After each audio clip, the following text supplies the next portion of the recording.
il faut les regarder en face, hein, dans la constitution d'une véritable capacité en national et puis au niveau européen. Alors, je disais bienvenue, on va pouvoir commencer et je présente nos excuses à ceux qui nous suivent en ligne. On vient de connaître une bonne introduction, me semble-t-il, à la thématique spatiale, à la fois une problématique d'articulation interservice, je dirais, dans l'établissement de la connexion, une problématique aussi un peu capacitaire, avec une problématique de cryptographie, avec des mots de passe qui ont fini par fonctionner. Et on voit que dans toutes ces dimensions, mais le spatial n'est pas loin. Il offre des solutions. Il est porteur aussi, l'espace, aujourd'hui et demain, de risques, parfois de menaces, dans une dimension très compétitive. Mais je vais laisser à présent la parole à celui qui en parlera beaucoup mieux que moi. C'est le général Blanc et je suis très heureux, mon général, d'abord de vous accueillir. Merci beaucoup d'être présent à Lyon 3. C'est cet événement de l'IESD organisé par l'axe espace de notre institut. Et puis je suis très content que voilà, un praticien de votre niveau puisse nous parler, vous parler à tous et toutes du spatial. Il y aura une séance de questions évidemment à la fin. Et je vous cède sans plus tarder, mon général, la parole. Merci en tout cas pour l'accueil ici au sein de l'IESD. Tout le plaisir est pour moi et l'honneur est largement partagé. J'espère que ce sera le briefing qui sera prestigieux, le sujet qui est prestigieux plus que moi et davantage que moi-même. Et donc, juste en deux mots, qui je suis. Donc, je suis l'adjoint au commandant de l'espace. Et je suis au commandement de l'espace depuis 2018, date à laquelle a été mise en place la nouvelle stratégie spatiale de défense et en particulier la nouvelle feuille de route associée et l'ambition capacitaire qui en a été issue. Alors, pour commencer et pour débuter la conférence, quelques propos liminaires pour évoquer notre place dans l'univers et limiter le champ de cette conférence. Euh, D'abord, définir l'espace, pour dire de quoi on parle précisément. Pourquoi l'espace est important pour nos sociétés, pour notre mode de vie, quels sont les facteurs du changement, la fameuse recomposition, et quels sont les enjeux, les risques, les menaces, et quelles capacités, quels partenariats sont nécessaires pour maîtriser ce nouveau domaine d'opération. Alors, notre place dans l'univers, c'est la diapo suivante, s'il vous plaît. C'est la minute modestie, juste pour expliquer de quoi nous ne parlerons pas. La Terre à l'échelle du Soleil, le Soleil dans notre galaxie, la suivante, et notre galaxie parmi tant d'autres. Et donc, je vous propose de revenir sur Terre après cette minute modestie, surtout minute modestie pour moi-même, pour me replacer à ma juste place sur Terre devant vous aujourd'hui. Et prenons un peu d'auteur quand même pour cette vue de la Terre à partir de la Station spatiale internationale. Euh, pour vous donner d'abord quelques repères et quelques clés de lecture. Alors tout d'abord, quelques données physiques. L'espace est un milieu particulièrement hostile. Les températures y sont extrêmes. Les rayonnements cosmiques sont importants. On distingue les orbites basses, qui sont entre 200 km et 2000 km, et c'est sur ces orbites que se trouvent les satellites d'observation de la Terre, qu'ils soient civils ou militaires, et où se déploient les constellations, comme par exemple la constellation Starlink d'Elon Musk. Sur ces orbites, les objets vont à une vitesse assez considérable, qui est de 7 km par seconde, c'est-à-dire, pour ceux qui ont déjà fait le calcul, et j'en vois dans la salle, 25 000 km/h environ. Et donc, chaque objet met 90 minutes pour faire le tour de la Terre. Donc, le temps de cette conférence, un satellite aura fait le tour de la Terre. Les orbites géostationnaires, elles, sont à 36 000 km. C'est sur ces orbites que l'on trouve notamment les satellites de diffusion et de télécommunications. Ces orbites ont la particularité d'être, ou ces satellites sur cette orbite-là ont la particularité d'être systématiquement à la verticale de tous les points sur Terre, puisque ils tournent à la même vitesse que tourne la Terre sur elle-même, et là, on est à 3 km par seconde. Donc, entre ces deux orbites, on a les orbites moyennes. C'est là où on trouve les satellites et les constellations de positionnement et de navigation, autrement appelées GPS pour la constellation américaine, Galileo pour la constellation européenne, GLONASS pour les Russes, Beidou pour la Chine. et ces satellites évoluent essentiellement autour de 20 000 km. Deuxième élément de contexte et de cadrage, le cadre juridique. Je sais que je suis ici dans une université de droit, donc je pense que le cadre juridique impacte au moins autant que les données physiques. Bon, l'espace n'a pas de limite. Il n'y a pas de consensus politique sur le sujet. Les frontières n'existent pas. Le cadre juridique est extrêmement libéral. L'espace, c'est un bien commun de l'humanité. Il commence environ, puisque je vous ai dit qu'il n'y a pas de consensus, à 100 km au-dessus de la surface moyenne de la Terre et va jusqu'à l'infini et au-delà. La loi spatiale internationale, il existe uniquement le traité sur l'espace extra-atmosphérique de 1967 qui souligne le principe de liberté d'exploration et d'utilisation. Un objet spatial est défini comme un objet qui a accompli au moins une orbite complète. L'accès et l'utilisation des orbites terrestres est libre. Les États ont toute autonomie pour conduire leurs activités spatiales. Aucune activité civile ou militaire n'est interdite a priori. Et cette liberté, bien sûr, n'est pas absolue.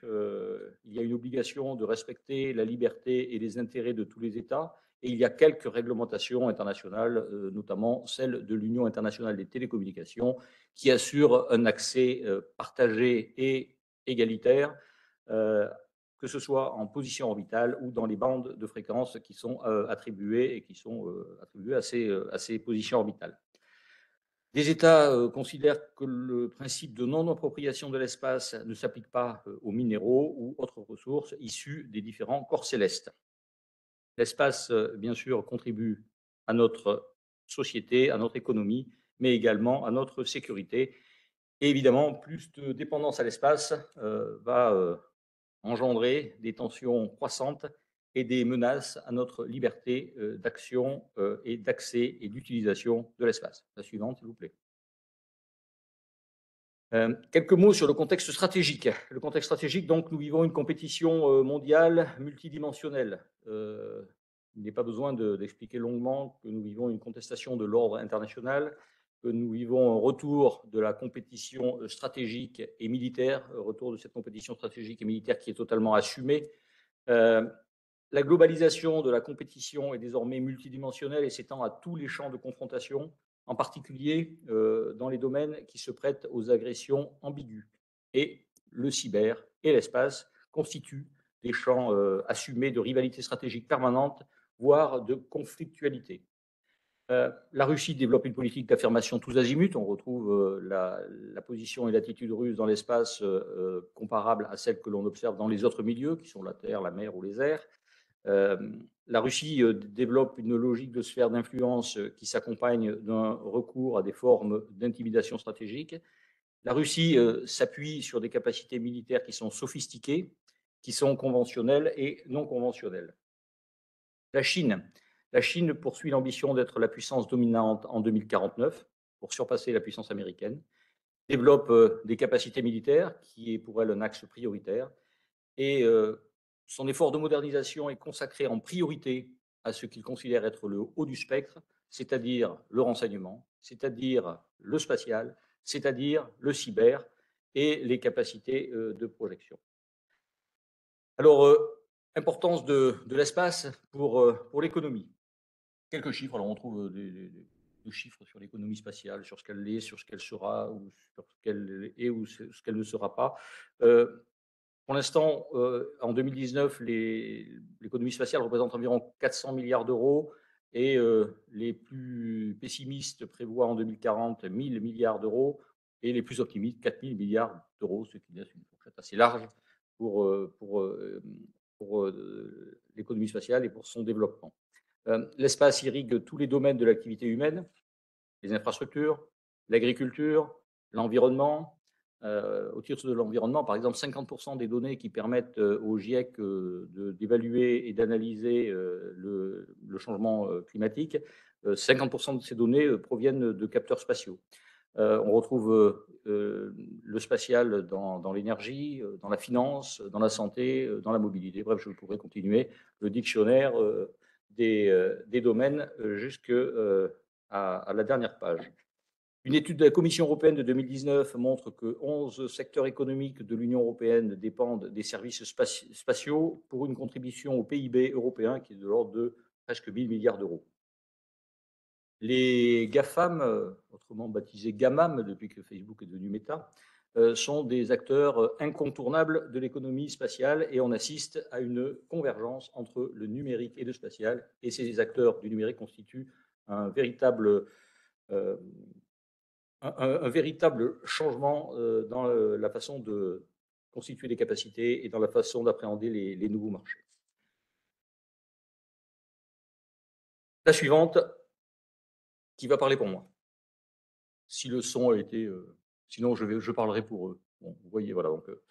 Donc depuis le niveau stratégique jusqu'au niveau tactique, en fournissant donc, de l'aide à la décision. Donc l'espace est important pour la défense. Il fournit de l'aide à la décision par l'imagerie, par le renseignement. Il fournit des communications sécurisées à haut débit. Il fournit des services de navigation et de positionnement qui sont précis et sécurisés. Bref, communiquer, voir, entendre, cibler, renseigner, naviguer, frapper un objectif.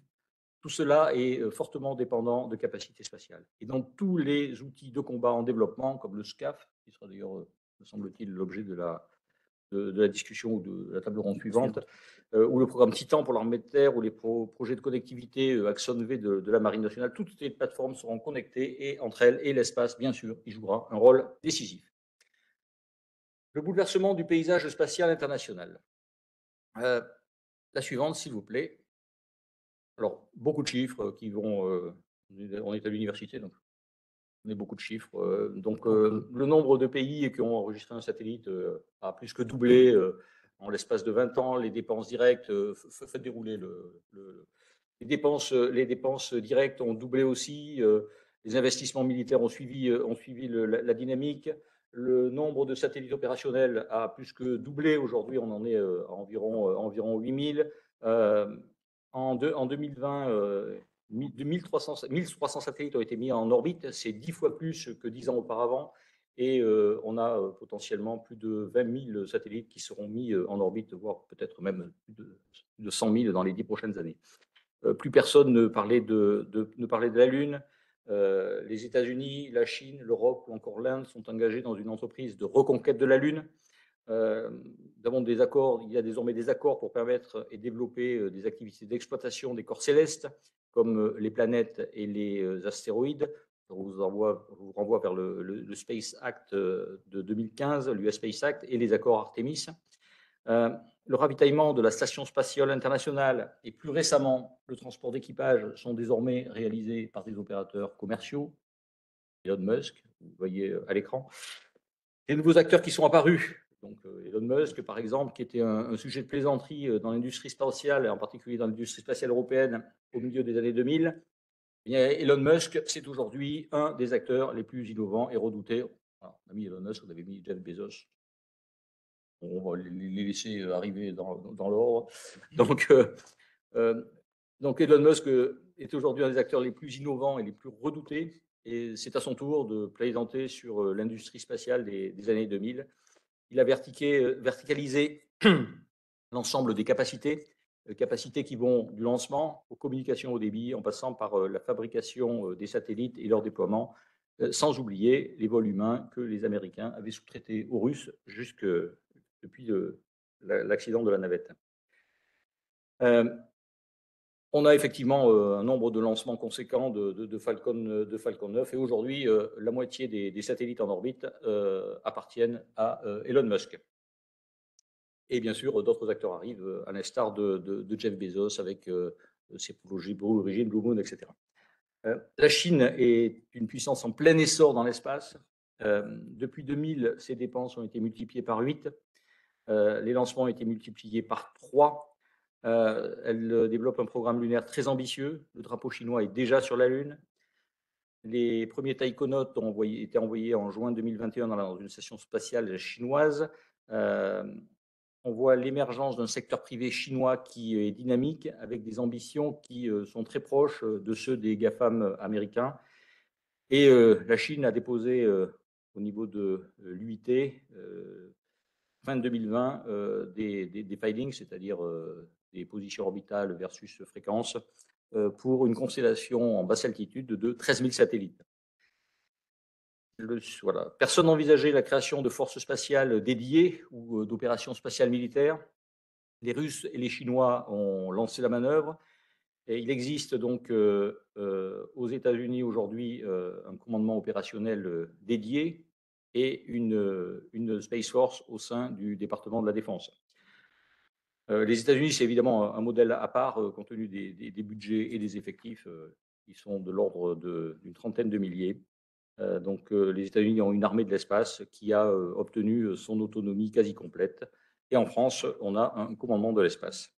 La compétition s'accroît, les risques et les menaces deviennent de plus en plus présents et réels. Donc cette envolée du nombre de lancements, du nombre de satellites, l'arrivée de nouveaux acteurs innovants dans le secteur, on pourrait penser que le secteur spatial, le futur du secteur spatial est radieux.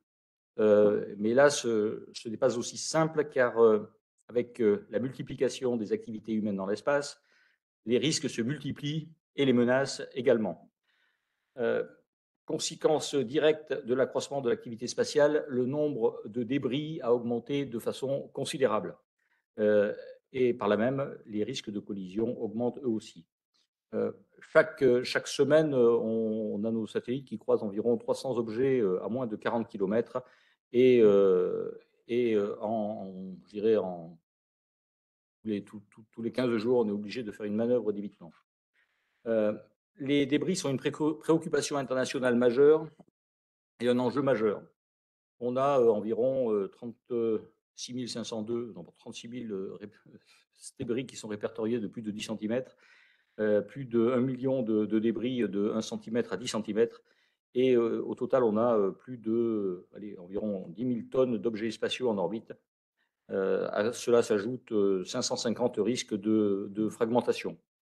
Alors ces débris, on peut dire, bon, ces petits débris, c'est pas grand-chose. Je vous rappelle les vitesses, vous avez tous retenu qu'en orbite basse, les objets vont à bon, très bien, 7 km par seconde, ce qui fait une énergie cinétique assez considérable. Donc vous imaginez qu'un objet de cette taille-là, à 28 000 km/h, est capable susceptible de détruire par collision simple n'importe quel autre objet. Alors ces débris restent en orbite très longtemps. À 500 km d'altitude, il reste 25 ans.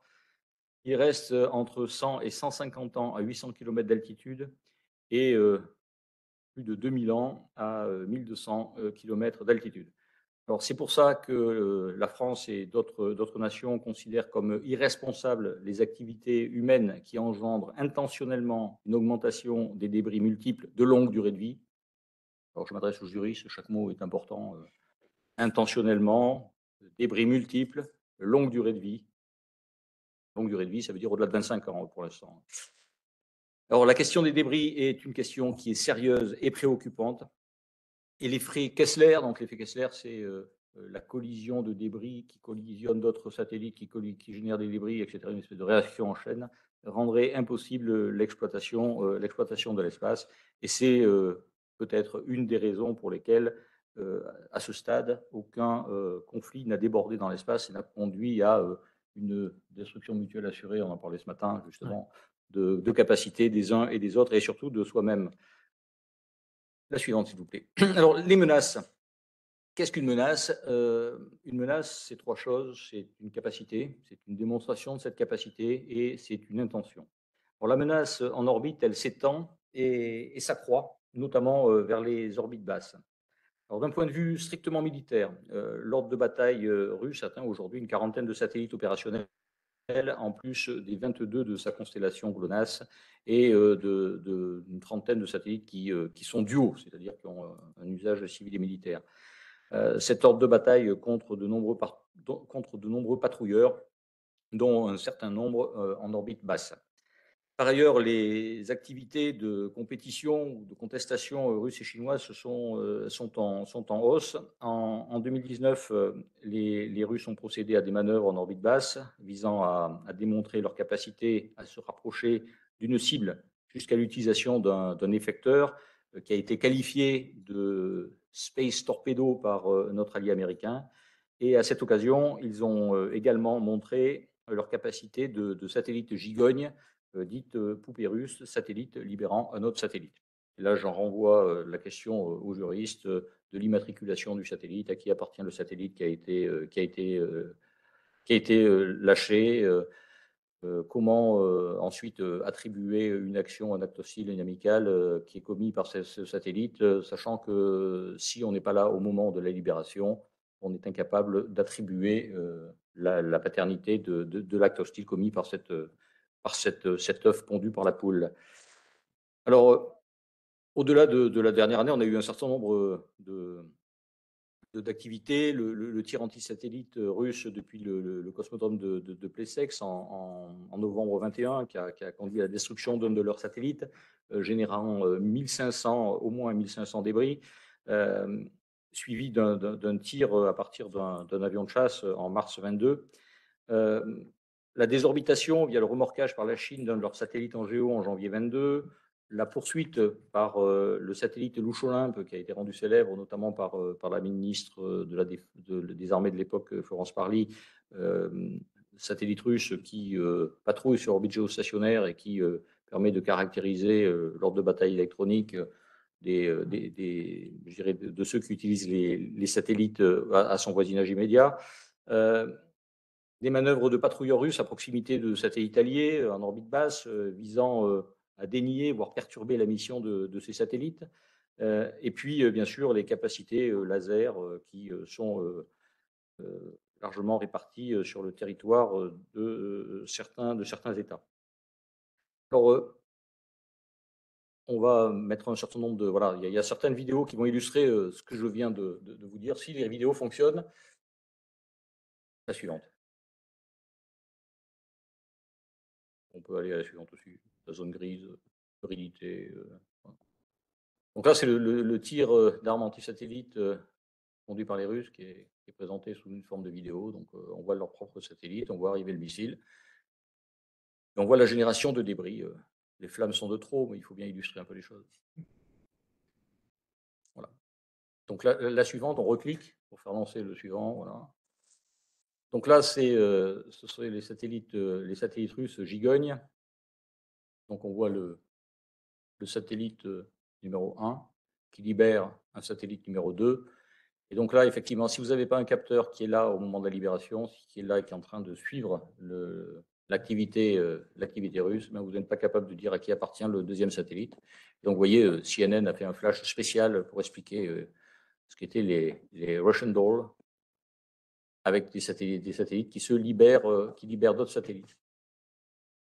On va laisser finir CNN. On va couper le journal télévisé quand même. Américain. Et puis la suivante qui se lancera peut-être. Il faut la cliquer 2 fois, je crois, celle-là. Mais si elle ne se lance pas, ce n'est pas très, très grave. C'était le satellite chinois qui... Bon, ce n'est pas très grave. Voilà. Alors, ce qui caractérise, on peut revenir sur la planche, sur la menace. Avant les diapos, voilà, avant les vidéos, pardon. Oui. Voilà, ce qui caractérise les menaces dans l'espace, c'est l'hybridité. Les systèmes sont difficiles, ces menaces sont difficiles à caractériser. Parce que les systèmes sont duaux. Et en particulier, on va se développer de nombreuses capacités qui sont appelées in-orbit servicing, ou des capacités d'enlever les débris. Évidemment, ces systèmes qui sont duaux peuvent avoir des applications militaires. Si on peut enlever un débris, on peut enlever un satellite militaire, on peut enlever un satellite d'observation, on peut enlever un satellite de télécommunication. Il est difficile de faire la différence entre une panne, la panne d'un de vos satellites, puisque vous n'avez pas, comme les satellites sont défilants, je vous rappelle, ils font le tour de la Terre en 90 minutes, donc vous n'avez pas toujours la visibilité, vous n'êtes pas toujours en relation avec ces satellites, avec le satellite. Et donc, le satellite peut tomber en panne à un moment où vous n'êtes pas en direct avec lui. Et donc, il est extrêmement difficile de faire la différence entre une panne et un acte hostile qui serait survenu, qui aurait eu lieu en dehors de votre zone de commande et de contrôle et de visibilité. Et il est extrêmement difficile de faire la différence entre la collision avec un débris et un abordage. Euh, un satellite ayant lâché un satellite, le deuxième satellite devient un débris. Ce débris se positionne correctement, heurte votre satellite et est-ce un débris? Est-ce un abordage? La question est difficile. Donc difficile à caractériser. Les menaces dans l'espace sont difficiles à attribuer. À qui appartient l'objet qui a un comportement hostile, inamical ou dangereux?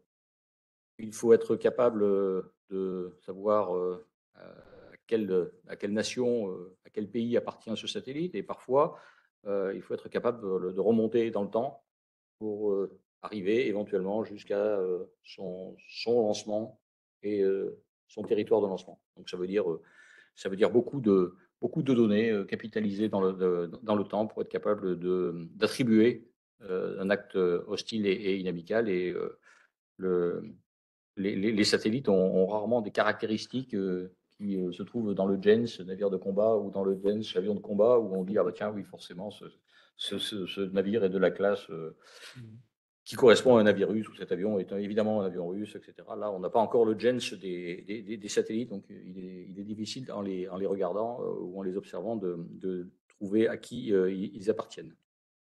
Et donc, je ne reviendrai pas sur les satellites pondeurs et sur les satellites qui libèrent des satellites.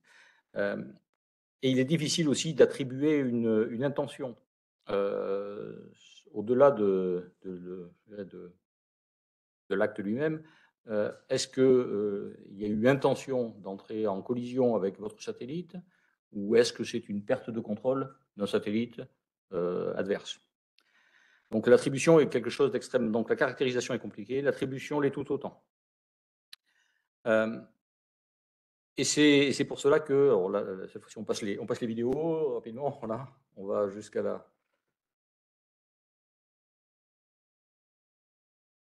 Voilà, donc cette planche, juste pour résumer le contexte étant effectivement un changement profond au niveau technologique, un changement profond au niveau de l'usage et au niveau des différents acteurs, et donc une réaction nécessaire au regard de ce contexte qui est profondément transformateur et transformant.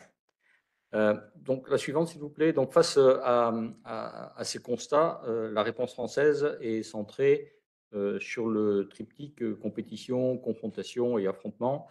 On a vu que l'espace était un milieu qui était essentiel au fonctionnement de notre société et à sa sécurité, que l'espace était aujourd'hui au cœur d'une compétition stratégique et industrielle qui est sans précédent et qui s'accélère avec des menaces qui se développent.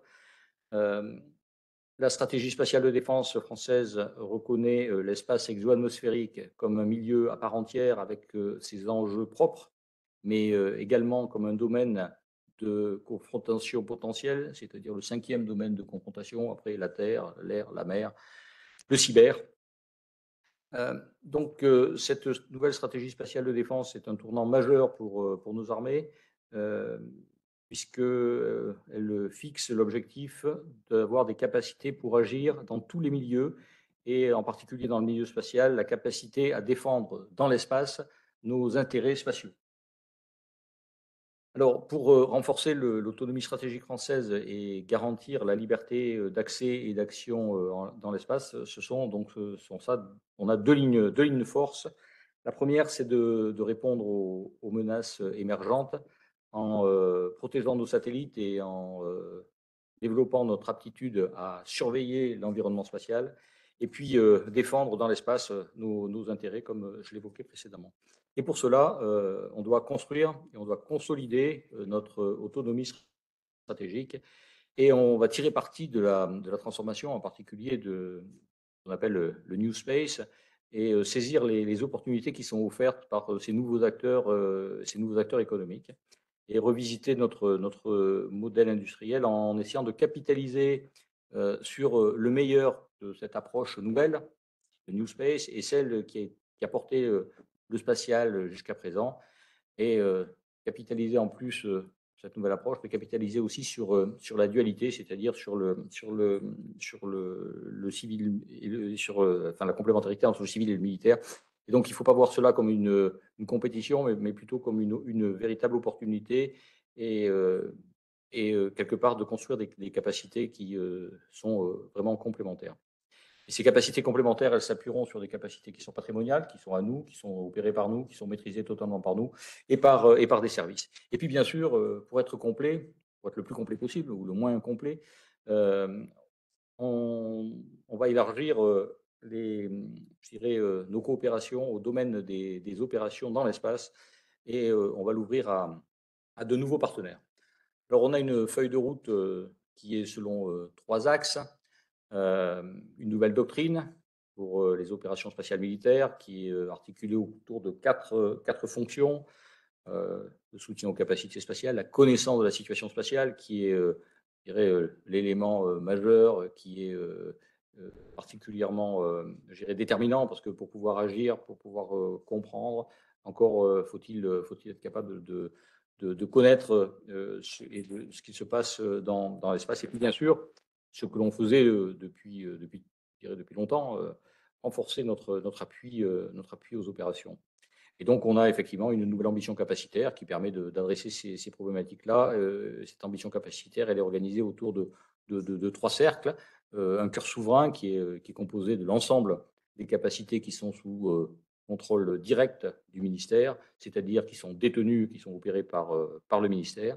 Un cœur, je dirais, de capacité qui est étendu, qui sont des capacités qui sont offertes par des services qui émanent d'opérateurs de confiance, c'est-à-dire des partenaires industriels ou des partenaires commerciaux avec lesquels le ministère a l'habitude de travailler, ou via des coopérations, mais qui ne sont pas sous contrôle direct du ministère des Armées. Et puis, nous n'interdisons pas, et bien au contraire, nous allons sur le marché pour enrichir nos capacités par un complément capacitaire qui, sans garantie d'accès, nous permet d'accéder à certains services civils ou à certaines coopérations. Et puis, comme je l'évoquais tout à l'heure, la priorité absolue qui est donnée sur cette stratégie et dans cette stratégie spatiale de défense et dans la feuille de route capacitaire associée, c'est donner la priorité au développement d'une capacité de connaissance de la situation spatiale et d'acquérir une capacité de défense dans l'espace. Donc, pour cela, on a effectivement dû adapter aussi la gouvernance du spatial militaire avec la création du commandement de l'espace, dont les missions sont affichées et les responsabilités sont affichées à l'écran, et de revisiter la relation entre les grands acteurs français et en particulier revisiter la relation entre le ministère des Armées et le Centre national d'expertise spatiale. Et puis, donc là, on peut mettre le bâtiment du CDE, voilà. Et puis, développer l'expertise spatiale dans la défense avec la constitution d'une filière d'expertise et de parcours professionnels qui sont attractifs. La suivante, s'il vous plaît. Alors, des capacités spatiales pour répondre à quel besoin? Alors, le commandement de l'espace est un organisme à vocation interarmée de l'armée de l'air, cette dernière étant devenue depuis l'armée de l'air et de l'espace. Alors, le CDE, le commandement de l'espace, donc, est placé sous l'autorité du chef d'état-major des armées pour tout ce qui relève de la démarche capacitaire, des coopérations et des opérations. Et le chef d'état-major de l'armée de l'air est son commandement organique, c'est-à-dire qu'il est en charge de la mise en condition opérationnelle, de la formation, de la doctrine, du retour d'expérience, des ressources humaines. Donc la menace était hybride, le commandement de l'espace est aussi hybride, et il est hybride notamment dans son organisation et dans son fonctionnement. Et typiquement en matière de capacité spatiale de défense, le commandement de l'espace recueille le besoin des armées, directions et services et propose les arbitrages associés. La suivante. Donc au niveau de l'appui aux opérations, le besoin des forces est de communiquer, le besoin des forces est de comprendre la situation, le besoin des forces est de planifier, de décider, d'agir et d'adapter la manœuvre. Alors les capacités spatiales, elles disposent de caractéristiques qui leur sont propres. pour appuyer et contribuer aux différentes opérations militaires. D'abord, elles sont globales. Elles s'appuient ou elles s'appliquent sur l'ensemble du globe. Elles sont libres d'agir, notamment de survoler l'ensemble des points du globe. Elles sont connectées et elles ont une faible empreinte terrestre. Dans le domaine des télécommunications, donc il s'agit de la série des satellites Syracuse, des satellites Athéna Fidus, Cicral, etc. Et bien sûr de capacités supplémentaires qui sont acquises auprès de fournisseurs commerciaux. Alors l'enjeu et dans le domaine de l'appui aux opérations, c'est bien sûr de disposer de capacités militaires qui sont souveraines, qui sont robustes, qui sont suffisantes. Et bien sûr, un autre enjeu, c'est d'être capable de tirer avantage des infrastructures de télécommunications spatiales qui se développent, notamment la constellation européenne, autrement baptisée Iris Square ou Iris Carré en français. Dans le domaine du renseignement, cette fois-ci, il s'agit des capacités de recueil de renseignements, qu'elles soient optiques ou infrarouges, avec les différents satellites CSO 1, 2 et 3, et le programme IRIS qui arrivera à partir de la fin de la décennie.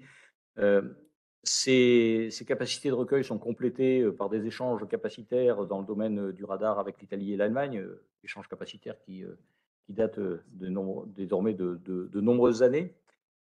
Toujours dans le domaine du renseignement, il s'agit des capacités de renseignement d'origine électromagnétique avec les satellites CERES qui sont actuellement en orbite et qui sont au nombre de 3, des satellites duo civil-militaire, les satellites Pléiades, et puis bien sûr des images qui sont achetées auprès d'opérateurs de confiance et des images qui sont achetées sur le marché de l'imagerie commerciale.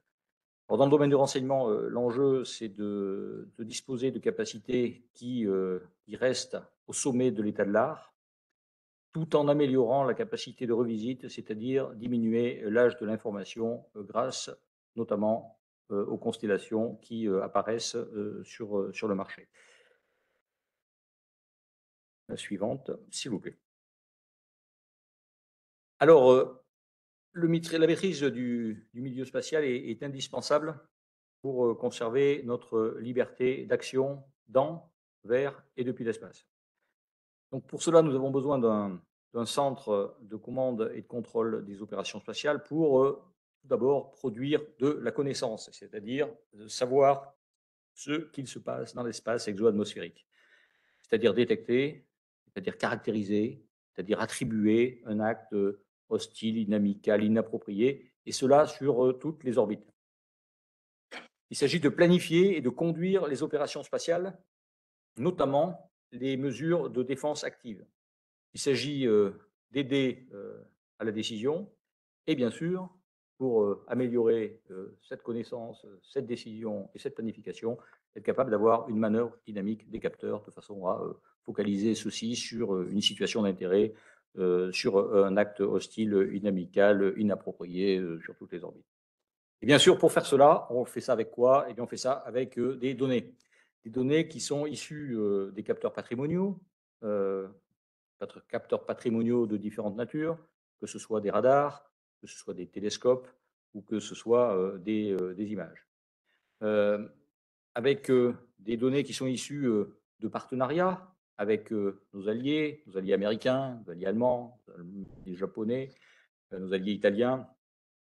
Et puis des données qui sont issues de services, parce que nous achetons des données de surveillance de l'espace sur le marché commercial, qui sont issues de services, je pense en particulier aux services WeTrack, GeoTracker, NorthStar, Leolab, etc., etc. Alors, ce qui caractérise ces données, c'est qu'elles sont massives, elles sont en quantité énorme, c'est du big data. Donc, on a beaucoup plus d'objets et on a de plus un besoin d'échantillonnage plus fin, car les objets en question sont manœuvrants, en particulier ceux qui nous intéressent au premier chef, sont manœuvrants. Et la plupart désormais, et nombreux sont ceux qui sont propulsés électriquement, ce qui veut dire que leur orbite n'est pas totalement déterministe comme elle l'était autrefois, chute libre, mouvement de Kepler, on sait avec quelques mesures reconstituer l'orbite et cataloguer les différents objets en orbite. Aujourd'hui, avec la propulsion électrique, les objets sont en permanence propulsés, donc ils n'ont pas une orbite totalement keplérienne, on y arrive quand même. Mais surtout, les objets qui sont intéressants pour nous, ce sont les fameux satellites et manœuvrants, ceux qui ont un comportement qui est étrange, ou du moins qui mérite notre intérêt. Ces satellites sont manœuvrants et donc, pour être capable de les suivre, il faut avoir des données qui sont beaucoup plus nombreuses, qui sont focalisées, qui sont issues de nouveaux types de capteurs.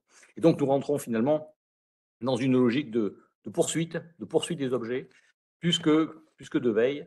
Poursuite des objets, puisque, je vous rappelle, on revient à ma poule et à mon œuf spatial, il faut être là au moment où la poule spatiale pond son œuf spatial. Sinon, comment être capable de suivre l'œuf et ensuite d'attribuer son comportement au style amical inapproprié.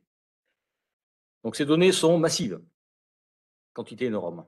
Elles sont hétérogènes. Je vous ai évoqué les sources et les capteurs différents qui alimentent notre cloud ou notre lac de données. Elles sont donc de nature différente, elles sont hétérogènes. Elles doivent être traitées dans un temps très court pour obtenir une situation spatiale de référence la plus juste possible. Je vous rappelle les vitesses, 90 minutes pour faire le tour de la Terre. Si on met 90 minutes pour traiter les données, autant dire qu'on a une orbite de retard et surtout on est un petit peu décalé dans le tempo des opérations. Et bien sûr, ces données, elles doivent être mises à jour par une manœuvre des capteurs qui doit être adaptée. Ces capteurs doivent avoir une capacité de focalisation sur une situation et avoir une capacité de poursuite. Et bien sûr, cela suppose, pour pouvoir piloter les effecteurs, de disposer d'un réseau de télécommande, télémesure, c'est-à-dire capable d'être en relation avec nos satellites, d'avoir un réseau de télécommande et de télémesure qui est global et maîtrisé. Alors ces données, je rappelle, donc elles sont massives, elles sont hétérogènes, elles doivent être traitées dans un temps court. Et comment tout ça doit être fait et avec quoi? Alors, avec un système particulier, parce qu'effectivement, ça nécessite un système C4. On n'est plus dans le C2, nous sommes dans le C4. Les deux C, c'est communiquer et computing. Obligé d'utiliser l'anglais, parce que ça ne marche pas sinon. Donc, avec un système C4 des opérations spatiales. Pour répondre à ce besoin de traitement massif, de traitement en temps contraint, de traitement de données hétérogènes et de traitement de données qui sont assez particulières et donc qui doivent répondre à un besoin de décider rapidement. Donc elles doivent être traitées par une capacité de traitement avec un calculateur haute performance. La visualisation de ces données doit être pertinente pour permettre la décision. Il faut, je dirais, il faut avoir créé un monde de façon à rendre compréhensible la situation spatiale et pas uniquement en se mettant dans la dynamique de suivre un objet, de suivre un point sur une carte, sur ce qu'on a vu tout à l'heure. C'est pas pertinent pour arriver à prendre la décision. Il faut être capable de figurer et de rendre quelque part compréhensible une situation et surtout être capable de tester des options. Et la simulation décisionnelle est indispensable au processus. C'est-à-dire qu'il est impossible ou il est très difficile de prendre une décision sans avoir essayé des hypothèses, sans essayer de regarder ce que produit la décision avant de la mettre en œuvre. Donc capacité de traitement haute performance de ces données, visualisation pertinente pour permettre la décision, parce que l'espace est assez contre-intuitif. Vous freinez pour accélérer, enfin, il y a plein de choses comme ça. Celle-là est la plus évidente, mais il y a plein de façons d'appréhender une problématique de rapprochement. Est-ce que mon action n'est pas pire que de rien faire? Est-ce que je m'enfuis? Est-ce que j'impressionne? Est-ce que je m'interpose? Enfin, tout cela mérite beaucoup de travaux et de travaux conceptuels et de travaux de visualisation dans un temps contraint. Et bien sûr, une adaptation de la manœuvre des capteurs. Donc ça, c'est toujours la boucle C2 et les effecteurs associés. Alors évidemment, vous avez compris que ce système de C2, C4 est un système qui est très complexe et qu'il est extrêmement difficile de spécifier un besoin précis et les métriques qui sont afférentes à ce besoin. Et pour cela, nous avons besoin d'un un bac à sable numérique, s'entraîner pour essayer de voir ce que ça peut faire. Un bac à sable numérique pour contribuer à la conception et à l'amélioration permanente de ce C4 des opérations spatiales. Et bien sûr, un C4, comprendre, connaître, pour pouvoir faire quoi? Pour pouvoir faire la diapo suivante, Agilia. Et donc, en matière d'action dans l'espace, nous avons vu l'urgence de maîtriser et d'être capable de conduire des actions dans l'espace, des actions défensives, au regard de l'intensification des menaces. Et donc, le programme Égide constituera un objet emblématique qui répondra à l'ambition de la SSD. Donc, c'est patrouilleur et guetteur sur l'orbite géostationnaire. Égide structurera la montée en puissance du commandement de l'espace. Pardon, mon général, oui. SSD, est-ce que vous pouvez simplement… Oui, stratégie spatiale de défense, pardon. Voilà. Ah oui, c'est vrai, il fallait quand même que je respecte la tradition qui consiste à ce qu'on prononce des acronymes en permanence et que personne ne les comprenne. Voilà, sinon on perd une partie de la capacité spatiale qui vous fait face. C'est ça. Il faut qu'on… Voilà. Donc, oui, donc la stratégie spatiale de défense. Et donc, ce programme-là est emblématique et il structure la montée en puissance du commandement de l'espace dans ses aspects, notamment ses aspects ressources humaines. Puisqu'on doit faire, tout en même temps, on doit faire une doctrine. Je vous ai expliqué comment on fait en cas de menace, en cas d'un acte hostile, inamical, inapproprié. Une organisation que l'on doit mettre en place, des ressources humaines qui sont entraînées, qui sont préparées. Des infrastructures pour accueillir tout ce monde, et puis bien sûr les capacités que j'ai évoquées précédemment. Et bien sûr, pour faire tout cela, on ne va pas y aller directement, on va faire un démonstrateur que l'on a, parce qu'on a beaucoup d'imagination. Yoda, on l'appelait donc Yoda, qui sera en orbite en 2025, qui permettra effectivement d'alimenter le retour d'expérience rétex opérationnel avant l'arrivée de ce fameux Égide. Et puis bien sûr, pour aller vite, et d'ailleurs je crois qu'il faut que j'aille vite, pour aller vite et pour surtout être bien implanté dans l'écosystème spatial national et être le plus ouvert possible, nous avons une démarche d'innovation. Cette démarche d'innovation est structurée autour de notre laboratoire d'innovation spatiale des armées, dont le but c'est de capter, c'est ensuite de valoriser tout ce qui peut émerger de l'écosystème spatial français et européen pour répondre à aux besoins des forces, tout ça bien sûr dans le réseau d'innovation des armées autour de l'Agence de l'innovation de défense. Autre volet important, la diapo suivante, sont les coopérations. Alors, l'espace est par nature un théâtre d'opérations globales. Dans l'espace, on croise en permanence tous nos partenaires et tous nos compétiteurs.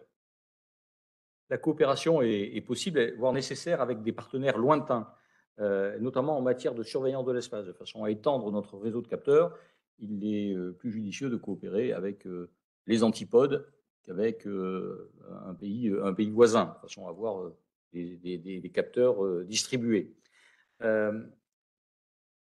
Et donc, le fondement essentiel, ou les fondements essentiels pour les coopérations spatiales de défense, c'est de considérer que, comme l'espace est une zone grise, pour la France, il est important, il est dans notre intérêt de rendre l'espace le plus transparent possible. Je rappelle, l'espace est dual, civil-militaire, il n'y a pas de frontières, pas de territoire. Il est extrêmement difficile d'avoir une vision précise, globale et permanente du domaine. La réglementation est permissive, les stratégies hybrides sont régulièrement observées et le développement d'une vision commune de la situation spatiale est importante avec les échanges de données qui sont effectivement un facteur clé de succès. Et c'est aussi ce qui nous permet d'attribuer un comportement hostile, inamical, inapproprié à un pays qui aurait conduit cette action-là, d'autant plus facilement que les observateurs sont nombreux et divers. Si les observateurs sont que la France et ses alliés proches, que les États-Unis et ses alliés proches, l'observation ou du moins la constatation a moins d'impact et moins de force que si effectivement une communauté, la plus large possible, constate les faits, voit les faits, attribue les faits.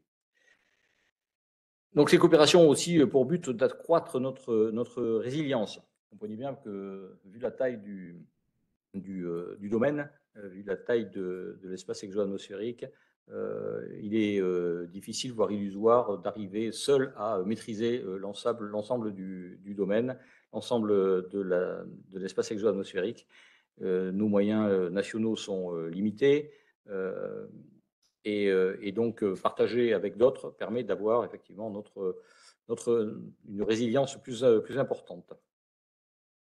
La coopération permet aussi de compléter nos capacités, parfois en partageant des coûts de développement ou en développant des capacités communes ou en mettant en commun des capacités. C'est le pooling and sharing qui est assez classiquement pratiqué.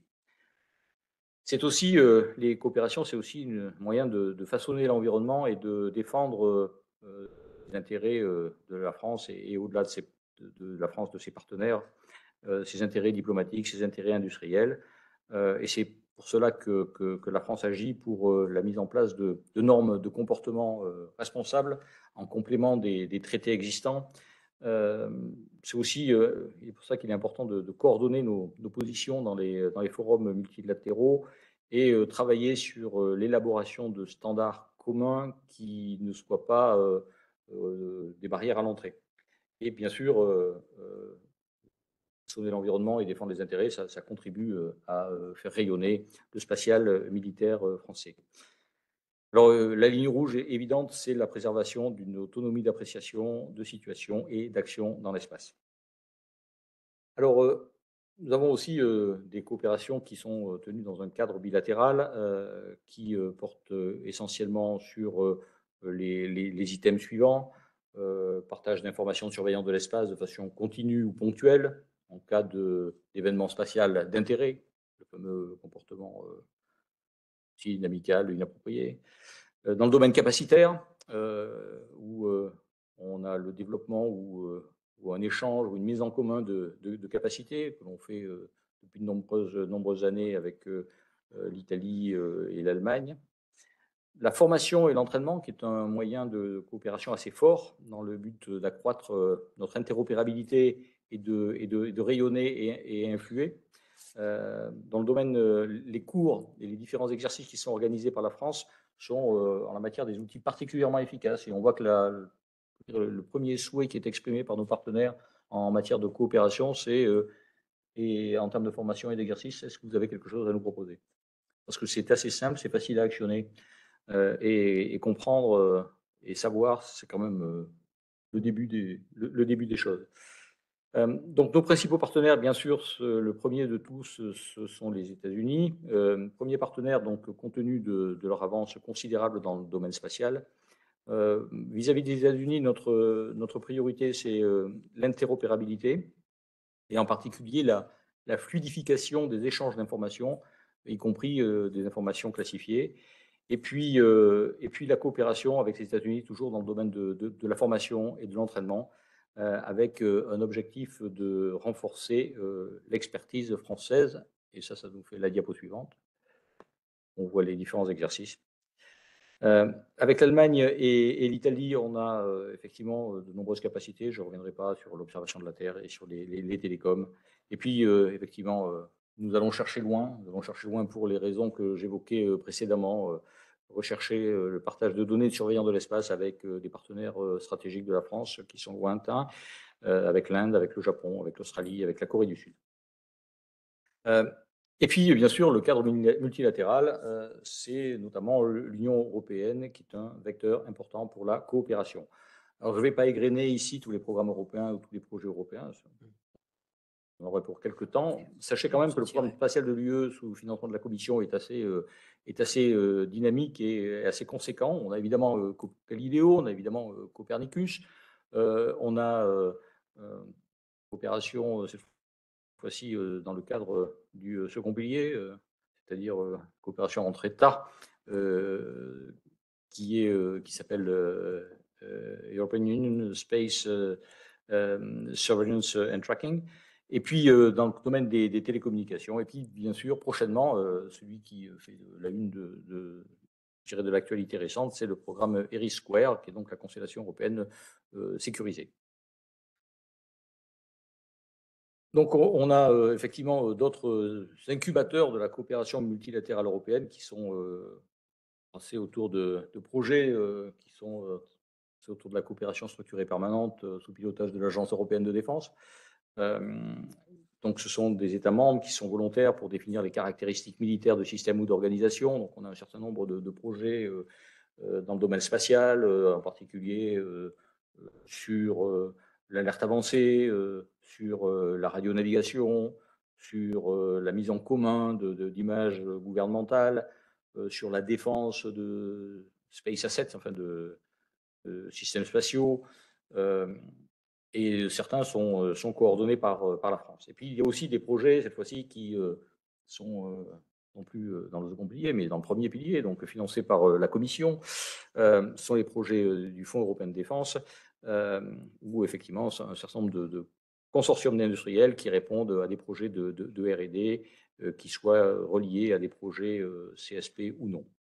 Et donc, on a un certain nombre de projets du fonds financés par le Fonds européen de défense sur la surveillance de l'espace, sur le C2 au sens large, et puis une constellation effectivement partagée de surveillance de l'espace.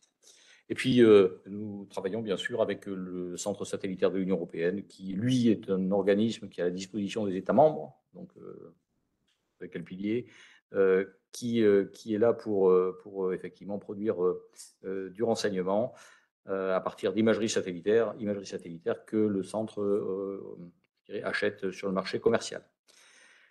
Et puis bien sûr, récemment, au mois dernier, publié la stratégie spatiale en mars, déjà en mai. Donc, la stratégie spatiale de sécurité et défense de l'Union européenne, pour laquelle le ministère des Armées a fourni analyses et contributions diverses. Et cette stratégie spatiale de sécurité et de défense de l'Union européenne, elle trace les ambitions de l'Union européenne dans ce domaine. Alors, pour ce qui concerne l'OTAN, il y avait encore l'OTAN sur le slide. La France soutient activement le plan de l'Alliance visant à intégrer l'espace comme un nouveau domaine opérationnel. Et dans ce contexte, la relation s'articule entre le lien que l'on peut avoir avec le centre spatial de l'OTAN, qui est à Ramstein, qui conduit les opérations spatiales, et puis l'installation, cette fois-ci, au centre d'excellence de l'OTAN, ça va s'installer à Toulouse, qui est un organisme militaire international, donc indépendant, qui est indépendant de la structure de l'OTAN elle-même, et qui a été confiée, dont la direction a été confiée à la France. Et puis la France participe aussi à l'initiative Combined Space Operation, qui regroupe la France, les États-Unis, l'Allemagne, donc les Britanniques, le Canada, l'Australie, la Nouvelle-Zélande. Et donc c'est un forum multinational qui est actif dans le domaine des opérations spatiales, du développement capacitaire au sens de l'interopérabilité, ainsi que des aspects stratégiques et juridiques, beaucoup de discussions sur les normes de comportement responsable, sur les actions dans l'espace, en termes d'actions responsables ou non. Et ce forum est assez dynamique et s'articule autour d'un exercice qui s'appelle Shriver Wargame, dont le logo va être mis à l'écran. Et donc, évidemment, donc, la France participe aussi à tous les forums et le commandement de l'espace aussi, au forum de l'ONU sur le sujet de la détermination des normes de comportement responsable dans l'espace. Et la France a rejoint l'initiative américaine visant à interdire les essais destructifs de missiles antisatellites générateurs de débris. Alors, pour résumer, ces coopérations, elles se concrétisent par des échanges capacitaires en matière de systèmes, échanges capacitaires en matière de données. Ces coopérations se concrétisent par des exercices, donc Astérix, Wargame, Global Sentinel, etc. Elles se concrétisent aussi par des messages stratégiques coordonnés. Le strategic messaging, c'est quelque chose d'important en matière de relations internationales. Et puis, des travaux en commun sur les normes de comportement. On a un droit coutumier à établir. Et puis, diapo suivante. Vis-à-vis de la jeunesse, notamment, le commandement de l'espace organise un hackathon qui s'appelle Dave in Space, auquel d'ailleurs l'IUSD est largement associé, a organisé l'édition locale lyonnaise l'an dernier, et je ne doute pas que cette année, ce sera plus massif, associant d'autres universités, d'autres écoles du plateau lyonnais. S'il y a des goodies, on est bon. Voilà, donc c'est un hackathon. Vous savez, les hackathons, normalement, ce sont pour les. C'est vraiment quelque chose qui concerne les gens, les spécialistes des sciences inhumaines. Là, on a effectivement un volet en sciences techniques, en sciences dures, et on a un volet en sciences humaines. Et cette année, le thème, ce sont les constellations. Donc, vous voyez, sur les sciences humaines, les constellations, il y a des problématiques de droit, il y a des problématiques de relations internationales, des problématiques de territorialisation de l'espace, des problématiques économiques, bien sûr. Du premier arrivé, premier servi, etc. Et puis, bien sûr, des problématiques techniques, mais là, je garde ça pour les gens des sciences dures. Et donc, son édition 2023, cette fois-ci, elle sera ouverte aux partenaires stratégiques de la France. Donc, l'année dernière, on était sur partenaires de l'Union européenne, puisqu'on a été phasé avec la présidence française de l'UE. Donc, le hackathon était un des éléments de la présidence française de l'UE. Et cette année, eh bien, on va au-delà. Donc, on va vers d'autres partenaires stratégiques de la France que je ne nommerai pas encore, parce qu'ils ne sont pas encore officiellement connus. Le premier prix, c'est toujours un voyage en Guyane, c'est ça? C'est un voyage en Guyane. Et d'ailleurs, je vous invite à aller sur le site, sur le compte de Dave in Space l'année dernière. Ils sont rentrés il y a 2 semaines et ils ont assisté au tir de JUICE, la sonde qui allait vers Jupiter. Donc, ils ne sont pas allés totalement jusque sur Jupiter, mais ils ont accompagné la sonde qui est allée vers Jupiter. Donc, un beau message envoyé par les vainqueurs du hackathon à la galaxie. Donc, pour conclure, l'espace qui était autrefois un environnement pacifique et qui accueillait des moyens militaires qui étaient dédiés aux opérations sur Terre. Aujourd'hui, l'espace est devenu un lieu de compétition entre les grandes puissances et les nouveaux acteurs. L'espace, et on peut le regretter, sera malheureusement probablement un champ de confrontation qui sera non préservé de ce qui se passe au sol. Les menaces qui sont avérées ou qui sont en développement sont nombreuses.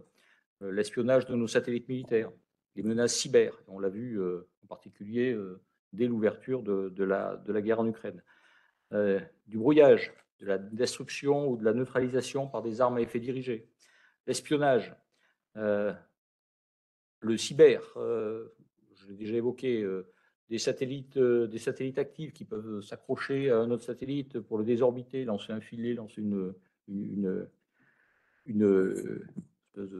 d'accroche ou de harpon, des capacités cinétiques antisatellites qui sont tirées depuis le sol, depuis la surface ou depuis un avion. Certaines actions peuvent être très bien réalisées par des satellites qui ont des missions civiles ou des missions scientifiques.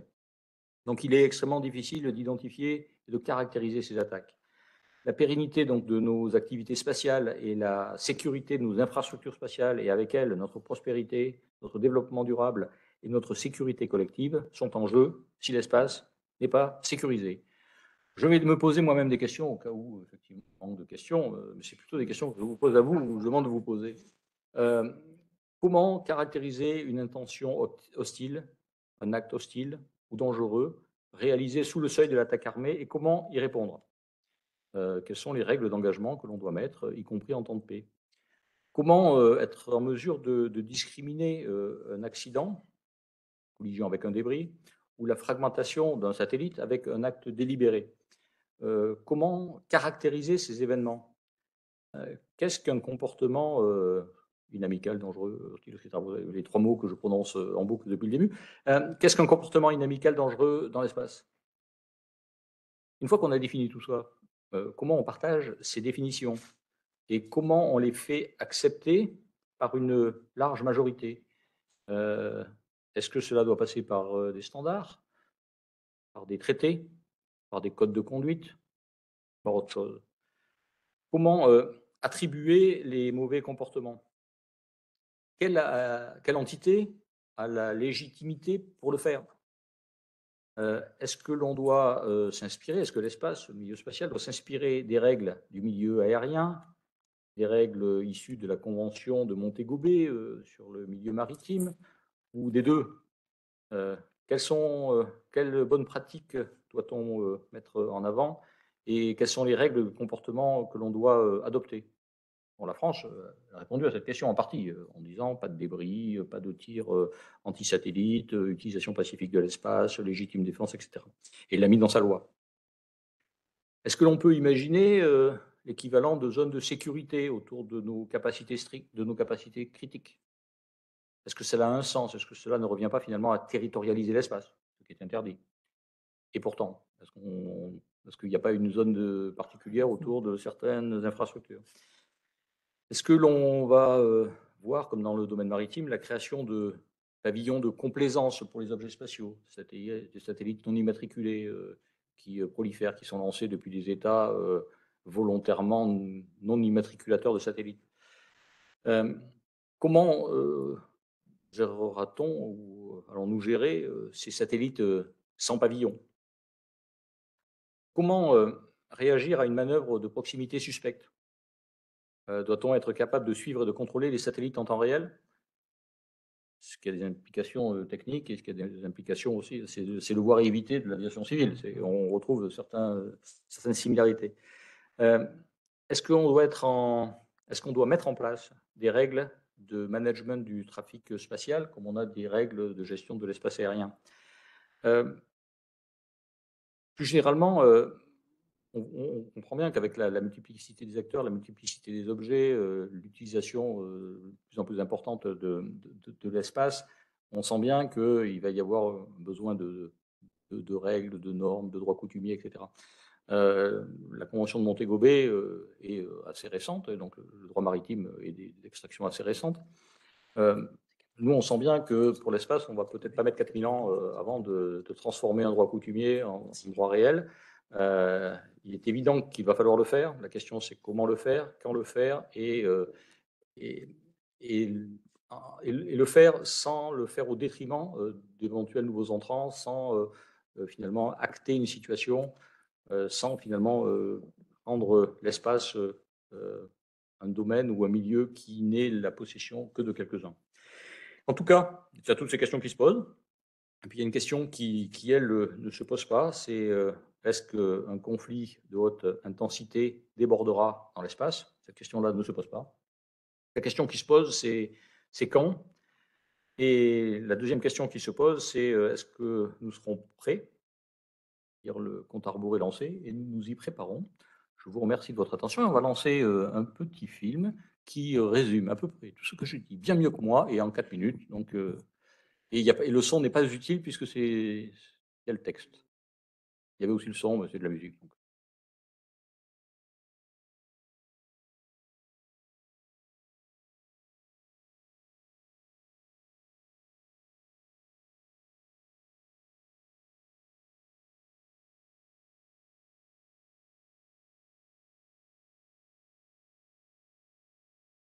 Là, on est sur une vision présente ou sur une vision anticipée? Prospective? Là, Ça dépend de quoi on parle. on est... Florence Parly, c'était plutôt Oui, voilà. général. Et là, on est plutôt sur du prospectif. Voilà. Ouais, là, on est sur des prospectives, d'accord.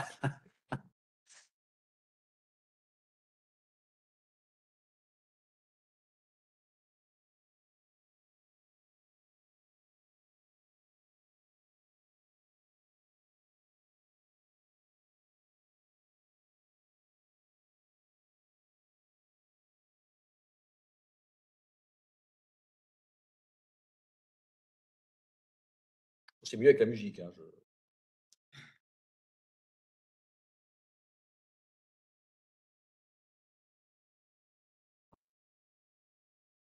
J'entends le grondement. Non, c'est Lyon 2. Désolé. C'est amical, c'est amical. Attribué, mais amical.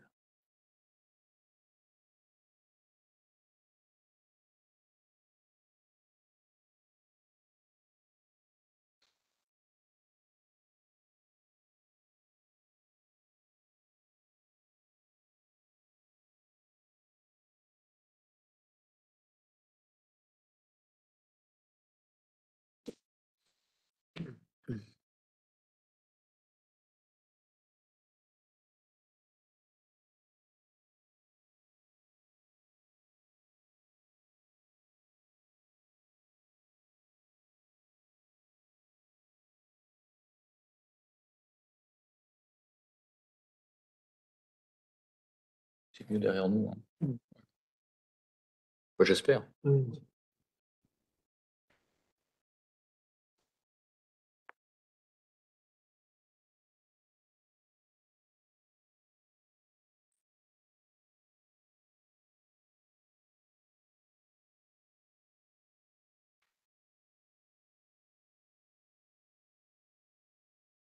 Donc la première question, c'est qu'est-ce qui est dans le clip?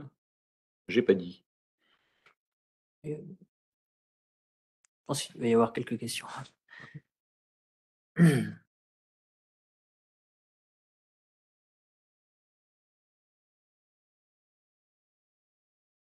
Ouais.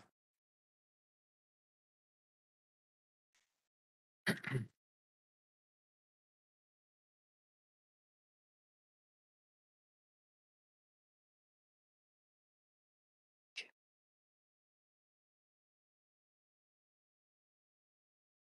Parfait. Bon. Alors, très bien.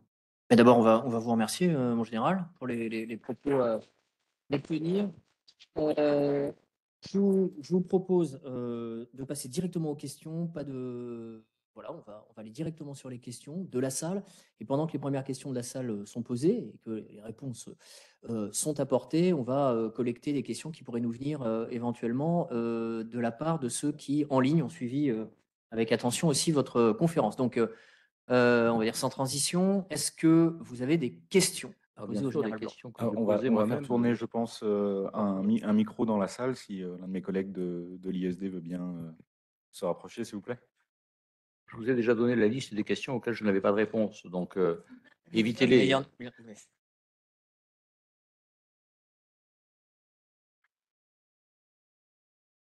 Moi, en attendant qu'il y ait une première question, j'en ai quand même une. On va respecter la tradition de la première question. Vous avez parlé d'une ligne rouge tout à l'heure. J'ai noté ça, de la France. Ligne rouge, si j'ai bien noté, autonomie d'appréciation et d'action. C'est un discours qu'on connaît, hein, l'autonomie stratégique française. Pour pouvoir agir, il faut savoir tout seul, enfin en tout cas de manière autonome, effectivement. Alors, Suffisante. voilà. Mais ma question, c'est, je la pose souvent, hein, nos intervenants, dès qu'il est question de coopération, que ce soit avec nos alliés américains, avec nos partenaires européens, c'est en quoi est-ce qu'on arrive à faire la part des choses, en quoi est-ce compatible, si vous voulez, développer une autonomie d'appréciation au niveau national, et c'est une vraie ambition, et d'un autre côté, d'organiser, ou en tout cas d'avoir une certaine dépendance envers des alliés plus ou moins proches. Est-ce qu'on peut faire les deux? Est-ce que finalement, à force de coopération, de mutualisation, d'articulation avec nos alliés, on n'en arrive pas, ipso facto, à une fragilisation de notre autonomie stratégique? Donc comment est-ce que, au commandement de l'espace, cette ligne rouge, vous la positionnez? C'est une barrière mobile? C'est quelque chose qui est très précis? Comment vous arrivez à garder l'équilibre? Alors déjà, il y a une différence entre autonomie et indépendance. Donc autonomie, ça veut dire c'est un certain niveau de capacité jugé suffisant et volontairement pas explicité. On arrive dans des problématiques comparables à celles de la dissuasion, où on va pas forcément définir ce qui est notre seuil de suffisance, mais on va juste mettre en place des capacités qui nous permettent ben, d'avoir ce niveau d'appréciation de situation que l'on estime, je dirais, suffisant, euh, espèce d'ultima ratio en termes de suffisance, nous permettant de répondre à un certain nombre de préoccupations, c'est-à-dire être capable de voir, comprendre et agir si on a effectivement un acte hostile, inamical, qui est conduit à l'encontre d'une capacité ou, ou d'intérêts qui Mhm. sont jugés stratégiques. Et les intérêts stratégiques, comme dans le cadre de la dissuasion, nous, et volontairement, nous ne les énumérons pas, de façon à laisser effectivement cette ambiguïté constructive dans la tête de l'autre. Donc, stricte suffisance et ambiguïté constructive, mais il pourrait y avoir des situations extrêmes où on devrait agir et apprécier, éventuellement sans nos alliés les plus proches. On garde cette capacité. On garde cette capacité à pouvoir, à travers je dirais, du noyau souverain dans la constitution des capacités. Donc, on pose capacité construite en 3 cercles. Premier cercle, le noyau dur, noyau souverain, patrimonial, capacités que l'on maîtrise pleinement, et qui sont, à défaut d'être globales, totales et intégrales, nous permettent d'avoir ce niveau d'appréciation de situation, je dirais, suffisamment